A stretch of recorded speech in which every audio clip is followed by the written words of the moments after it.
After spending 25 years in prison on murder convictions related to the 1996 shooting death of their friend, 2 Georgia men were exonerated this week after new evidence uncovered in a true crime podcast last year proved their innocence.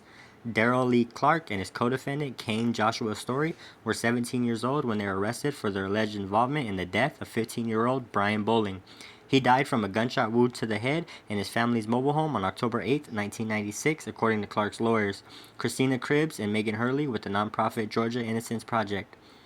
Moments before the gun was fired, Bowling was on the phone with his girlfriend and told her he was playing a game of Russian roulette with the gun, which he brought to his home by Storey, who was in the room at the time of the shooting. Storey was charged with involuntary manslaughter, but months later, police began investigating the death as a homicide and interviewed 2 witnesses whose statements led to authorities to tie Clark to Bowling's death, the Georgia Innocence Project said. Despite the circumstances which strongly indicated that Bowling accidentally shot himself in the head, at the urging of Bowling's family members, police later began investigating the death as a homicide. The 2 teenagers were sentenced to life in prison after being convicted of murder and conspiracy to commit murder following a week-long trial in 1998. Clark's exoneration came a year and a half after investigative podcasters Susan Simpson and Jacinda Davis began scrutinizing his case in their Proof True Crime podcast in 2021 and interviewed 2 of the state's key witnesses.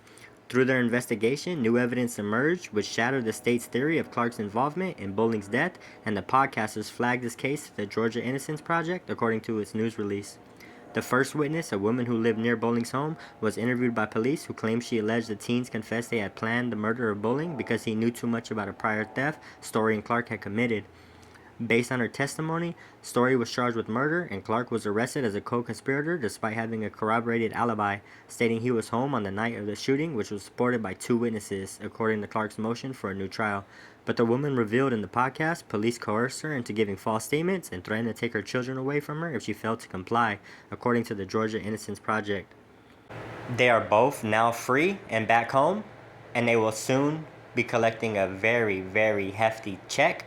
But as they say, money cannot bring you back time.